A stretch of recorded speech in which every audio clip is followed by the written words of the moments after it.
Sidang PK Sudirman terpidana kasus Vina dan Eki kembali digelar dengan menghadirkan Deddy Mulyadi sebagai saksi testimoni de auditu di Pengadilan Negeri Cirebon pada Jumat 4 Oktober 2024. Dalam sidang, Deddy Mulyadi menyampaikan keyakinannya bahwa Sudirman bukan pelaku pembunuhan kasus Vina dan Eki.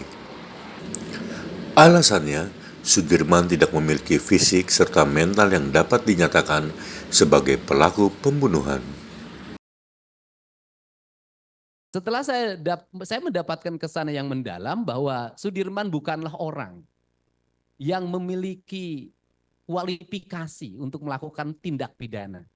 Dilihat dari sisi postur tubuh, kemudian kecakapan, dan ketiga riwayat hidupnya, di mana Sudirman sekolahnya pun itu umur 17 tahun baru lulus SD.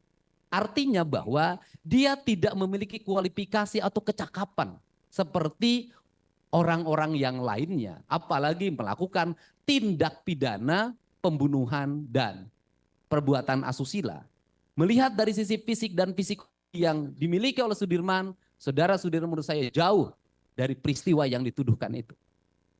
Baik, memang itu yang kami ingin konfirmasi, saudara saksi, bahwa berdasarkan dakwaan dan juga uraian peristiwa di dalam putusan, Sudirman ini boleh dibilang adalah pelaku utama.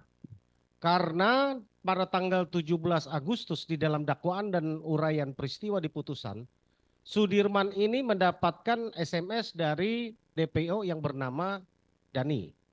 Yang Dani dalam hal ini fiktif dan sampai hari ini belum pernah dihadirkan dan tidak bisa dihadirkan. SMS-nya pun yang bukti tanggal 17 itu ini adalah selama PK kami persoalkan tidak pernah dihadirkan di dalam berkas persidangan.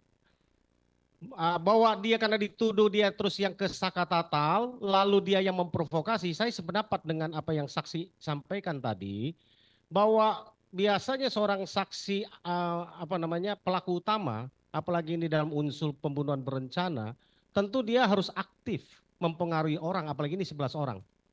Ya kan? Mempengaruhi kan? Selain yang sudah disebutkan ada Dani Sakatatal, dia sampaikan SMS-nya. Masih berikut dengan Sudirman berarti 3 orang. Masih ada 8 orang lainnya. Ya, ada Peggy, ada Andi, kemudian ada yang lain ya, 6 terpidana lain yang kemarin mengajukan PK, ya. Bahwa total ada 11, ya. Rasanya memang tidak mungkin dia proaktif untuk mempengaruhi, ya. Kesan apa yang saudara saksi dapatkan ya terhadap selain bahwa dia secara fisik tidak memungkinkan, secara katakanlah IQ-nya tidak memungkinkan, apalagi yang saudara lihat dia tidak mungkin lakukan perencanaan itu. Orang yang memiliki kualifikasi pendidikan tidak bisa menyelesaikan bangku SD dalam waktu cepat. Biasanya dalam lingkungan hidup sosial bukan orang yang menyuruh tapi orang yang disuruh. Karena dia orang yang disuruh, dia memiliki kualifikasi sebagai orang yang mau disuruh oleh siapapun. Dan mau melakukan apapun. Nah, dalam pergaulan seperti itu adalah orang yang seperti Sudirman, menurut saya tidak punya kualifikasi melakukan perintah. Melakukan tindakan-tindakan yang di luar kemampuan akal dan pikirannya. Kenapa? Karena secara psikologi saya melihat walaupun orang bukan seorang fisiolog, Sudirman adalah orang yang memiliki kerentanan psikologi. Artinya dia sangat lemah. Dia mudah nangis, dia mudah sakit. Itu bisa dilihat dari riwayat kesehatannya. Ya, terima kasih kesaksian saudara saksi terhadap Sudirman ya. Kalau saudara saksi melihat bisa dilihat secara fisik. Sudirman itu orang yang tidak memiliki ketahanan fisik dan mental untuk menghadapi tekanan psikologi yang dia alami dan menghadapi tekanan fisik yang dia alami. Ketahanan fisik dan mentalnya amruk dan jatuh. Dan bisa dilihat, di saat yang lain masih bugar, hari ini Sudirman jauh lebih rapuh. Artinya kondisi Sudirman sesungguhnya jauh lebih berat dibanding dengan terpidana yang lain. Dari mana saudara saksi melihat itu? Dari kondisi fisiknya, dari cara berbicaranya, dari sikapnya. Karena dia memiliki kemampuan di bawah kemampuan yang lain. Dan tidak mungkin orang yang memiliki kemampuan yang sangat rendah menjadi otak pelaku. Ya.